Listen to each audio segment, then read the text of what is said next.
दोस्तों, Trilok innovation channel में आज आपका फिर से स्वागत है। दोस्तों, ये डीसी थ्योरी की क्लासेस हैं और ये धीरे धीरे ये क्लासेस आगे की तरफ जाएंगी और आपका धीरे धीरे मैं सिलेबस कंप्लीट करूंगा डीसी थ्योरी का। तो दोस्तों मैं आपको सबसे अच्छी बात बताने जा रहा हूं। आज आज हम पढ़ने वाले हैं, पिछली क्लास में आपने ओम का नियम पढ़ा था। आज हम केवीएल और केसीएल, किरचॉफ वोल्टेज लॉ और किरचॉफ करंट लॉ, ये दोनों के दोनों लॉ थ्योरी पॉइंट पे अच्छे से क्लियर कर लेंगे, क्योंकि इसमें थ्योरी बेस्ड क्वेश्चंस भी बहुत ज्यादा पूछे जाते हैं। वो बात अलग है कि मैं इसकी नेक्स्ट क्लास आपको न्यूमेरिकल कराऊंगा और न्यूमेरिकल में सारे के सारे केवीएल और केसीएल को लगाना सिखाऊंगा कि केवीएल कैसे लगाते हैं, कहाँ लगते हैं, किस तरीके से लगते हैं।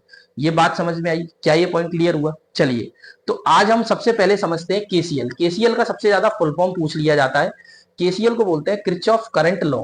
दूसरा होता है किरचॉफ का धारा का नियम, इसको हिंदी में बोलते हैं। इसका पहला पॉइंट क्या है भाई? इसका पहला पॉइंट ये है कि इसको हम किरचॉफ ने जो दो नियम दिए थे उसमें से ये पहला नियम है। कंफ्यूजन हो जाता है कि किरचॉफ का पहला नियम है कौन सा एक्चुअलिटी में, केसीएल है या केवीएल है। तो केसीएल पहला है। दूसरा पॉइंट ये है कि ये नोड, इसे नोड का नियम भी कहते हैं। क्या कहते हैं दोस्तों? नोड का नियम या बिंदु का नियम कहते हैं। ये हमारा नोड पॉइंट होता है, ठीक है। ये कंजर्वेशन, चार्ज कंजर्वेशन पे डिपेंड करता है, मतलब आवेश संरक्षण के सिद्धांत पे काम करता है। किस पे काम करता है दोस्तों? आवेश संरक्षण के सिद्धांत पे। अब हम समझते हैं आवेश संरक्षण क्या होता है।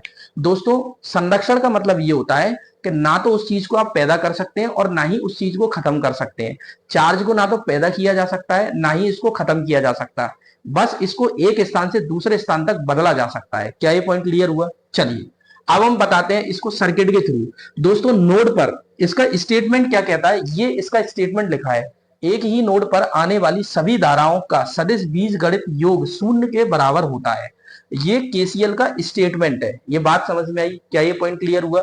अब इसको मैं अच्छे से समझाता हूं कि एक ही बिंदु या एक ही नोड पर आने वाली सभी धाराओं का, एक दो तीन चार सभी धाराओं का सदिश बीजगणित योग, इनको जोड़ दो, I1 plus I2 plus I3 plus I4 शून्य के बराबर होता है। या दूसरे शब्दों में हम इस बात को यह कह सकते हैं कि एक ही बिंदु पर आने वाली, एक ही बिंदु पर आने वाली धारा का योग बराबर जाने वाली धाराओं के योग के बराबर होता है। क्या ये बात समझ में आई? क्या ये पॉइंट क्लियर हुआ कि भाई एक ही पॉइंट पर आने वाली सभी धाराओं की इनकमिंग वैल्यू और जाने वाली आउटगोइंग वैल्यू हमेशा बराबर होती है, या इन दोनों का सम हमेशा 0 के बराबर होता है। क्या ये पॉइंट क्लियर हुआ? ये यहां तक बात समझ में आई? तो मुझे लगता है आई थिंक मैंने आपको केसीएल में थ्योरी बेस्ड सारे के सारे पॉइंट्स आपको क्लियर कर दिए, जो कि सीधे सीधे एग्जाम में पूछे जाएंगे। अब हम बात करते हैं केवीएल की, कि केवीएल का फुल फॉर्म सबसे पहले हम बात करते हैं केवीएल होता क्या है। केवीएल का मतलब होता है किरचॉफ वोल्टेज लॉ। केवीएल का फुल फॉर्म क्या होता है? Kirchhoff voltage law. इसे किरचॉफ का विभव का नियम या वोल्टेज का नियम कहते हैं। भाई, इसको सेकंड लॉ ऑफ द्वितीय नियम, मतलब किरचॉफ ने जो दो नियम दिए थे केसीएल और केवीएल, तो केवीएल जो है वो दूसरा नियम है और केसीएल जो है वो पहला नियम है, ठीक है ना। चलिए, अब हम बात करते हैं कि ये देखो, जो पहला नियम था वो चार्ज के संरक्षण पर डिपेंड था। जो दूसरा नियम है वो ऊर्जा के संरक्षण पर काम करता है।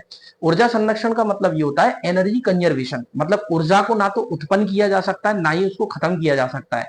बस उसको एक स्थान से दूसरे स्थान पर रूपांतरित किया जाता है, या ट्रांसफॉर्म कर सकते हैं हम उसको। ये बात समझ में आई? चलिए, ये क्या कहता है किरचॉफ वोल्टेज लॉ? ये कहता है उसका स्टेटमेंट कि बंद परिपथ में विद्युत वाहक बल तथा विभव पात का बीजगणित योग शून्य के बराबर होता है। मतलब इस बात को थोड़ा इंग्लिश में लेके समझ सकते हैं आप। किसी भी क्लोज सर्किट में उसमें लगाई गई बैटरी, उसका वोल्टेज और रेजिस्टेंस के अक्रॉस जो भी ड्रॉप होता है, हिंदी में बोलते हैं वोल्टेज ड्रॉप। इसकी जो नेक्स्ट क्लास है ना, उसमें आप और अच्छे से क्लियर करेंगे, बहुत ही तरीके से क्लियर करेंगे। ये बात समझ में आई? ये पॉइंट क्लियर हुआ? तो आज आपने क्या क्या चीजें सीख ली कि बंद परिपथ में वोल्टेज ड्रॉप क्या होता है। वोल्टेज ड्रॉप का मतलब ये होता है रेजिस्टेंस पे जितना वोल्टेज आएगा करंट के फ्लो होने के बाद, V इक्वल टू IR जब हम लगाएंगे तो वोल्टेज ड्रॉप होता है रेजिस्टेंस के अक्रॉस। तो वही वो और प्लस लगाई गई बैटरी का अगर हम सम निकालेंगे तो ये टोटल 0 होता है। I इंटू आर का जो मल्टीप्लीकेशन होता है इसको वोल्टेज ड्रॉप बोलते हैं, विभव पात बोलते हैं। और जो बैटरी लगाई जाती है उसको हम वोल्टेज बोलते हैं, विभव विद्युत वाहक बल बोलते हैं। क्या ये बात समझ में आई? क्या ये पॉइंट क्लियर हुआ? तो आज की क्लास में आपने केवीएल को बहुत अच्छे समझा, केसीएल को बहुत अच्छे से समझा। अभी आप टेंशन ना ले, आपको ऐसा नहीं लगना चाहिए कि ये बहुत ही इजी करा रहे हैं। अभी लेवल धीरे धीरे बढ़ेगा दोस्तों। अभी हम आगे जाके कुछ और टाइप के मतलब एलिमेंट्स हैं उनके बारे में जानेंगे, फिर मैं आपको असली केवीएल केसीएल तक लेके जाऊंगा, जहां पे आपको टॉप क्वालिटी के न्यूमेरिकल कराऊंगा इसी बोर्ड पे। टॉप क्वालिटी के न्यूमेरिकल जैसे ही आप कर लेंगे, आपके अंदर कॉन्फिडेंस आ जाएगा कि क्वेश्चंस को कैसे हिट करते हैं, किस टाइप के। आप सर्किट देख के बता देंगे कि यार ये क्वेश्चंस में केसीएल लगना है या केवीएल लगना है। ये बात समझ में आई।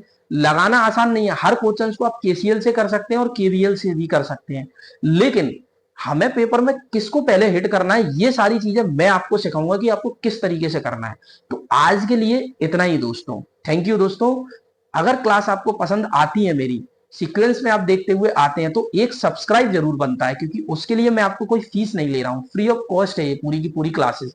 ठीक है दोस्तों, तो आज के लिए इतना ही। चैनल को सब्सक्राइब करें और पिछले सारी वीडियो को देखते आए। देखने के बाद अपने सेपरेटली नोट्स बनाएं और फिर आगे की तरफ अपनी तैयारी को लेके जाएं। थैंक यू दोस्तों।